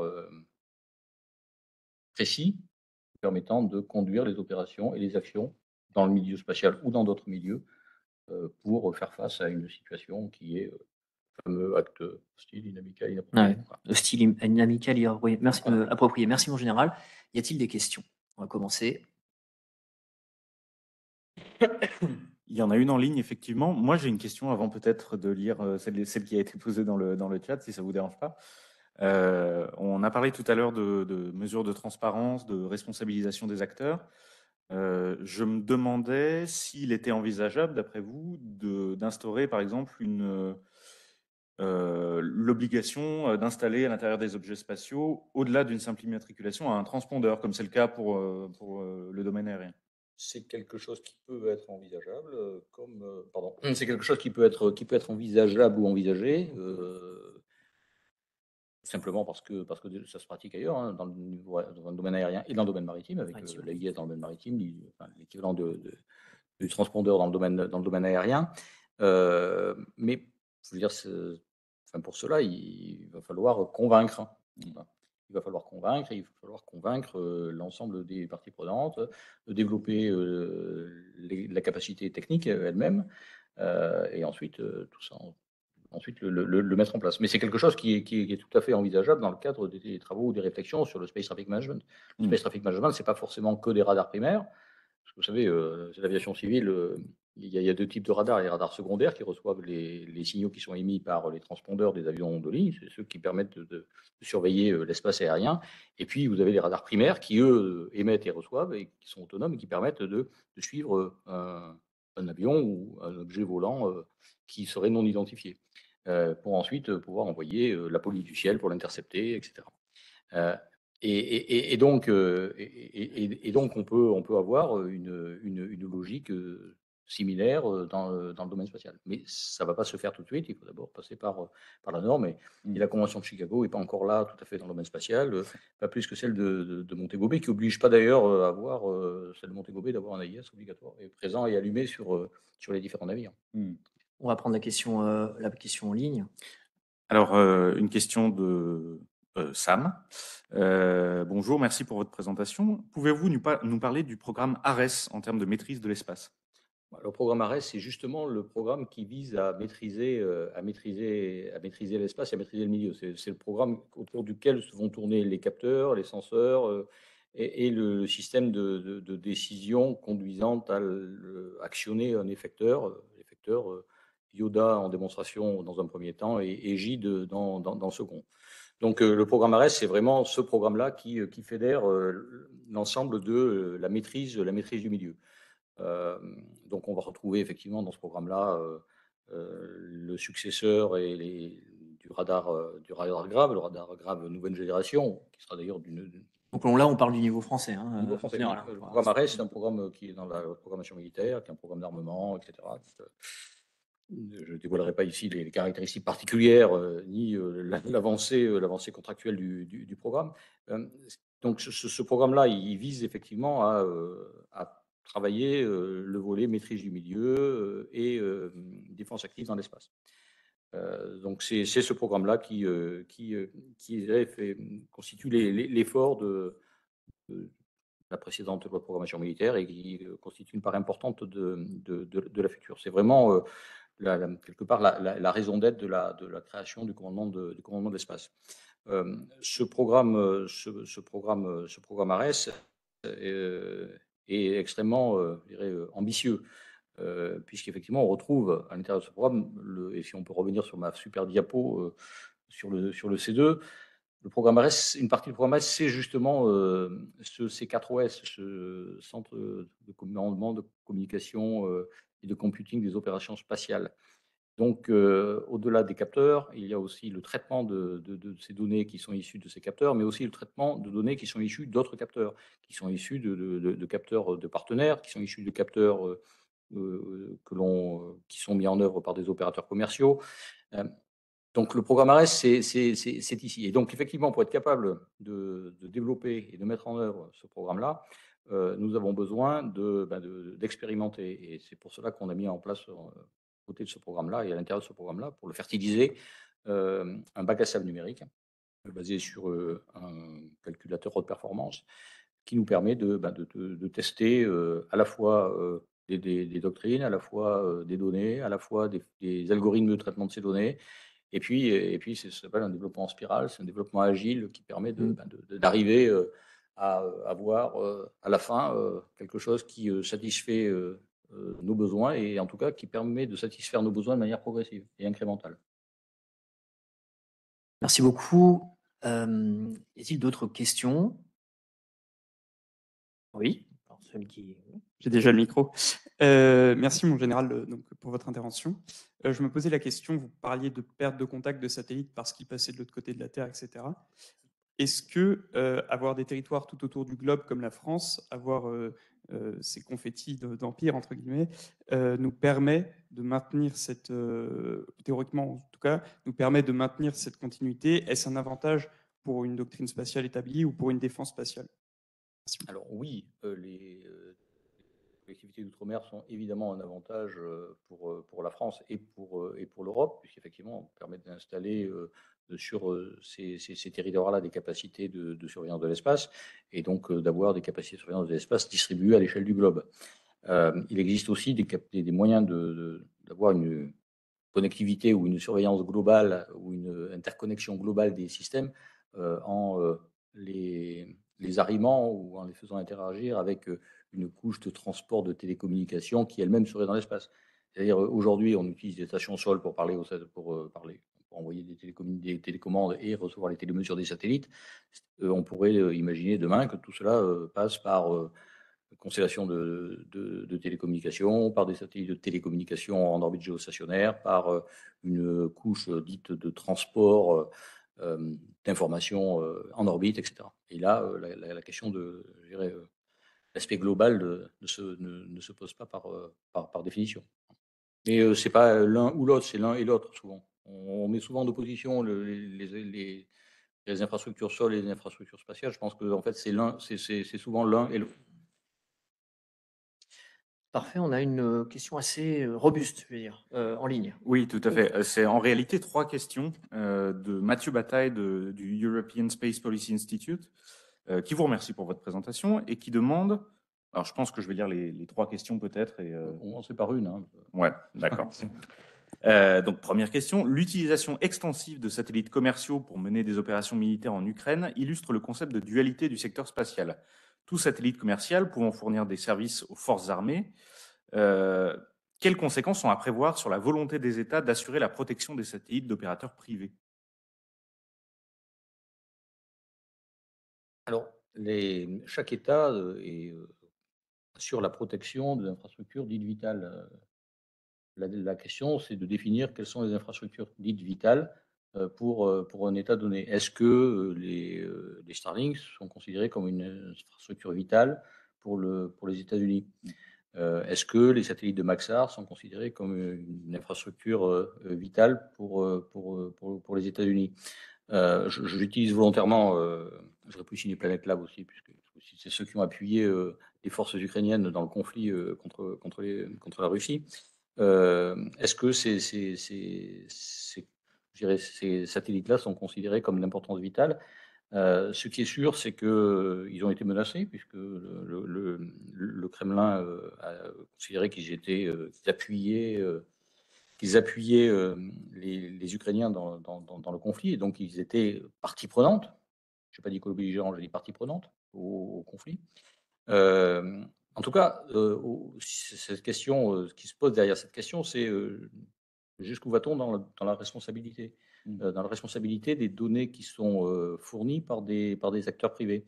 Est-ce qu'une donnée fournie par un acteur privé qui va conduire à finalement une frappe et que cette frappe va générer des dommages collatéraux importants, dommages collatéraux qui sont finalement dus à une mauvaise qualité du produit fourni par l'opérateur privé, quelle est sa responsabilité? on est dans une université de droit, donc là, je vous laisse essayer d'y répondre. Je crois que c'est pas totalement trivial. Et de sciences politiques. C'est pas totalement évident. En tout cas, on voit que la frontière entre militaire, civil, elle est de plus en plus fine. Et il y a une espèce de fongibilité qui paraît ici évidente et qui génère, je dirais, énormément de questions. Et en particulier, est-ce que les opérateurs privés vont continuer à fournir des images? À quelles conditions vont-ils fournir des images? Est-ce qu'ils vont fournir des images à n'importe qui?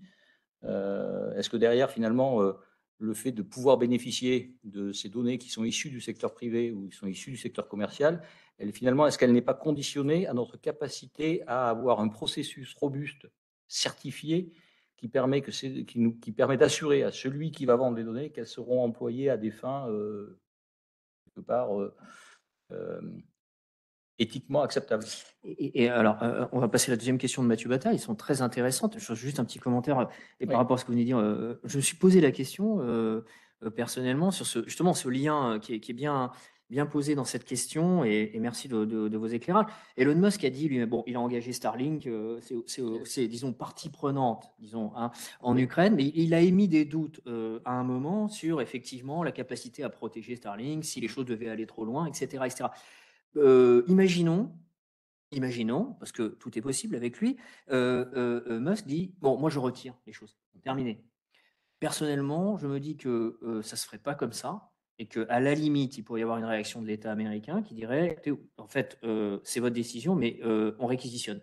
Je suis volontairement, on va dire, caricatural, mais vous voyez, une réaction de ce type-là, c'est-à-dire vous êtes allé trop loin, ou c'est trop critique, c'est trop stratégique, c'est devenu vital, et donc par destination, en fait, vous ne pouvez pas vous retirer, ou en tout cas, nous prenons le relais. Et là, ça pose des questions juridiques, stratégiques, qui sont assez importantes, et à mon avis, sur lesquelles il faudrait, il est très intéressant de réfléchir. On va peut-être prendre la deuxième question En tout de cas, la Mathieu réquisition est Bataille. désormais possible dans la loi française.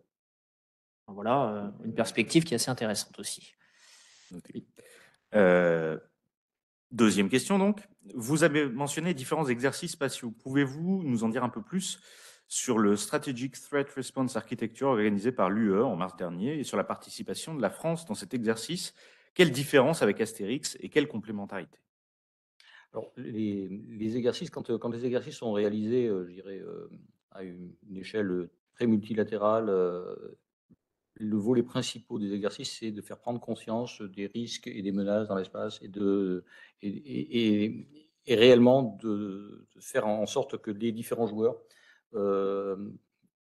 s'approprient toutes ces problématiques-là. Les travaux sont très, très orientés sur les normes de comportement, sur la façon de réagir à un acte hostile, dynamique et dangereux, inapproprié, etc. Et effectivement, ce sont vraiment d'abord des exercices papier. Après, Astérix, c'est différent. L'objectif d'Astérix, c'était d'entraîner les personnels du commandement de l'espace, entraîner les opérateurs, à effectivement, sur un scénario qui va depuis l'appui aux opérations qui est perturbé par un compétiteur jusqu'à une action dans l'espace, etc. Basé sur des scénarios qui sont entre le réel et le virtuel.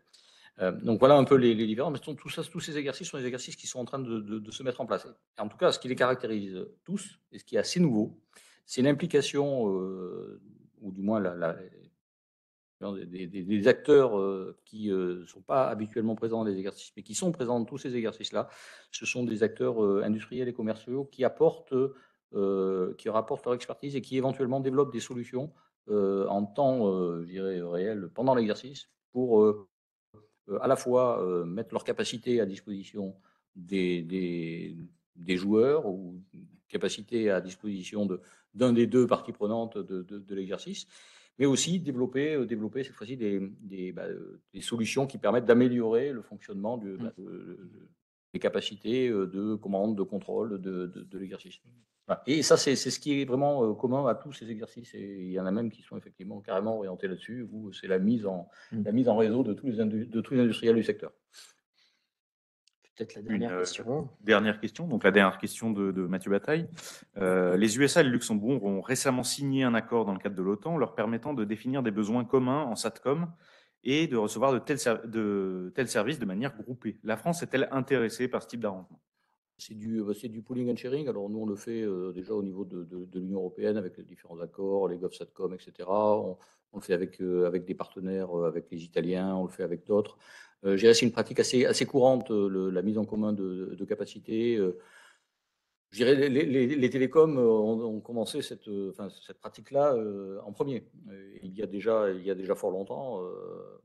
Et donc effectivement, ce qui est effectivement illustré ici, c'est l'accord avec le Luxembourg, qui est un grand acteur spatial, en particulier dans le domaine des télécoms. Donc une grande nation spatiale, et il n'est pas étonnant que les États-Unis mettre en place un accord avec eux sur le partage je dirais de ressources SATCOM. La ressource SATCOM, elle augmente de manière exponentielle, et on s'aperçoit que bien qu'elle augmente de manière exponentielle, elle est toujours insuffisante. Parce qu'en fait, on a toujours besoin de faire circuler de plus en plus d'informations. Et c'est pas pour le plaisir de regarder, c'est pas du voyeurisme des états-majors, ni du voyeurisme des centres de commandement et de contrôle, c'est tout simplement la nécessité de pouvoir décider avec le maximum d'informations disponibles. Et là, on en revient encore sur un volet juridique. Si on se prive d'informations alors que qui déterminantes, et ces informations étant disponibles ne sont pas finalement arrivées jusqu'au décideur, est-ce que le décideur ou est-ce que la structure qui a conduit à ça ne peut pas être remise en question? C'est une question que je peux poser à l'auditoire d'un point de vue de responsabilité juridique. J'avoue, merci mon général, j'avoue personnellement, pour continuer encore une fois et prolonger sur cet axe-là, c'est vrai qu'il y a ces aspects juridiques, et moi je suis assez frappé par peut-être aussi la manière dont ça se croise avec des aspects politiques. On évoque l'OTAN ici, l'aspect pooling and sharing au niveau alliance. S'il y a bien eu un succès ces dernières années, et je dirais même sur pas mal de décennies européens, c'est l'espace.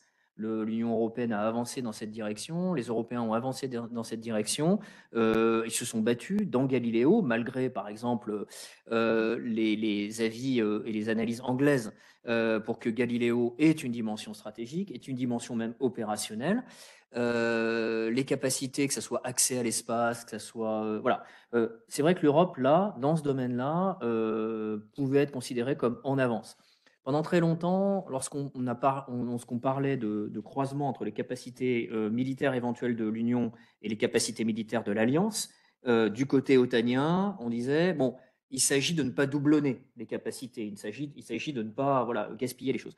Alors pourquoi, dans un domaine où l'Europe est forte, où ce sont les mêmes pays qui font partie des deux organisations, on n'inverse pas la problématique et la logique. C'est-à-dire que l'OTAN dit, bon, bah, les Européens, vous êtes en avance, il y a un certain nombre de choses, Galileo est plus précis que le GPS, je ne vais pas jouer l'union contre l'OTAN, mais tout simplement la fongibilité, finalement, la vraie coopération, celle qui consiste pour deux organisations qui sont alliées, et même confondues sur certaines choses, c'est-à-dire bah, les Européens, vous êtes en avance, on ne va pas doubler les capacités du côté otanien. Pourquoi?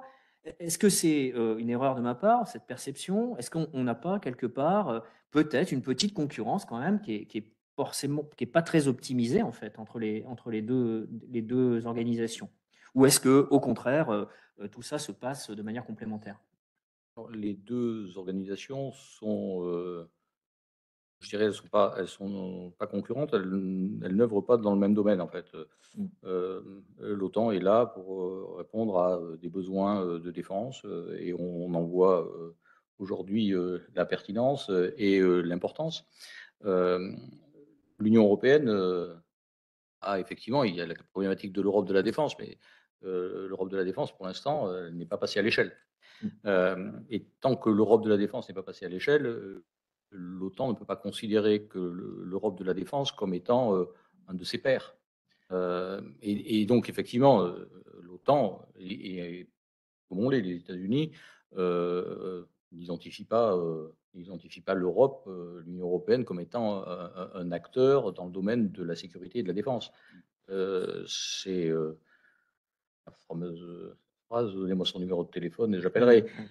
Bon, désormais, il y en a un, mais ça ne va pas énormément au-delà en termes de capacité fédérée. En revanche, il y a des relations bilatérales avec des pays de l'Union européenne, et dont la France fait partie et est qualifiée par les États-Unis de pays en tier 1, enfin tier 1, un pays qui est doté de l'ensemble des capacités, et c'est à travers ces relations bilatérales que peut je dirais, s'entretenir et se développer la relation, y compris la relation avec l'Union européenne.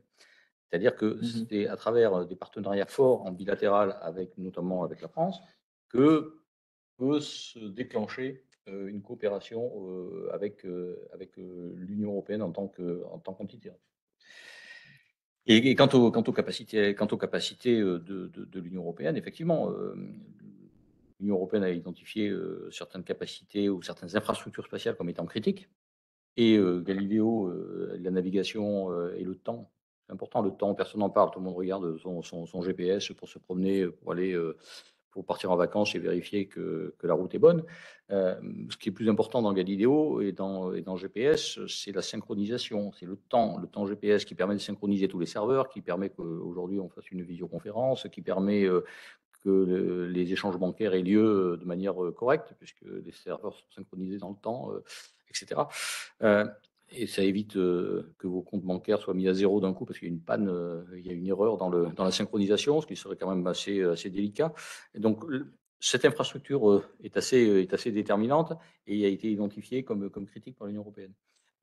L'accès souverain à l'espace, ou l'accès autonome à l'espace, a été aussi identifié comme quelque chose de critique et d'essentiel. C'est pour ça qu'on a le programme je dirais, d'accès à l'espace, Ariane, etc.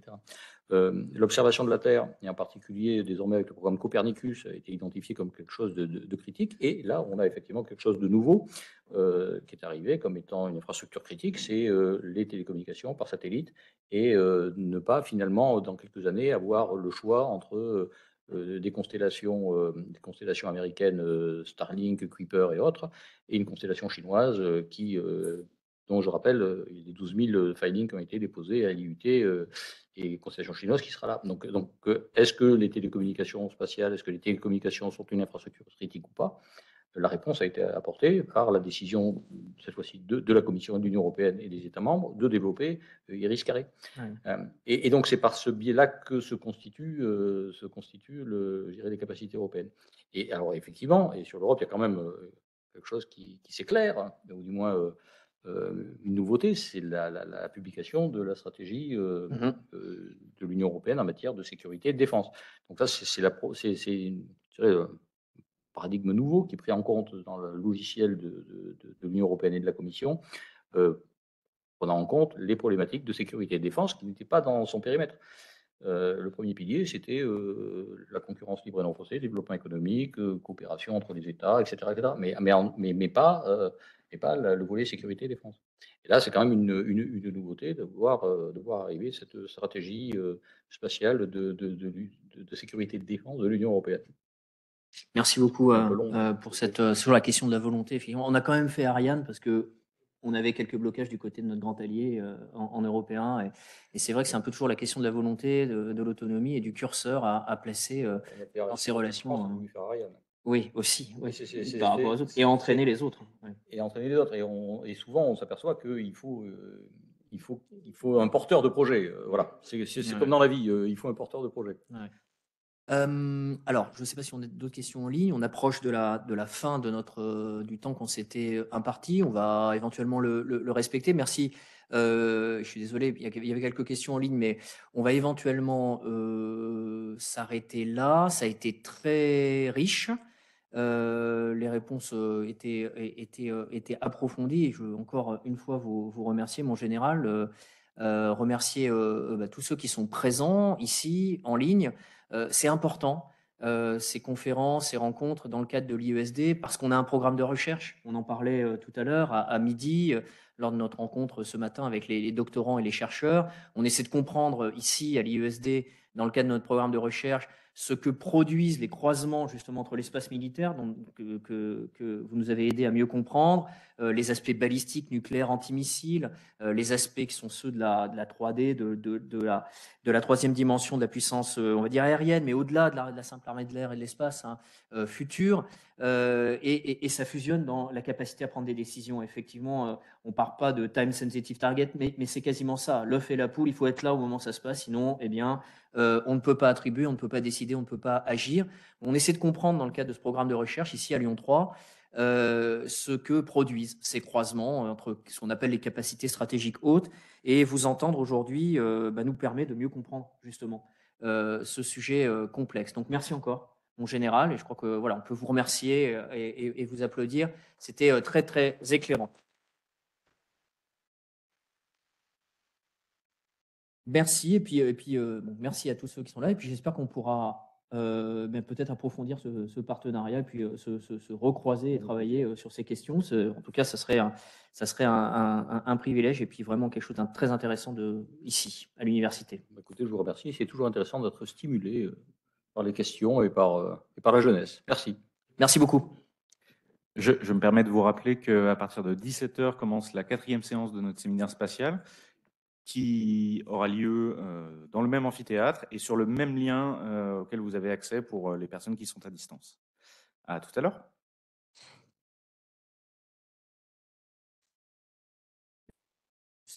Contrairement au début, on est right on time. Je voulais pas...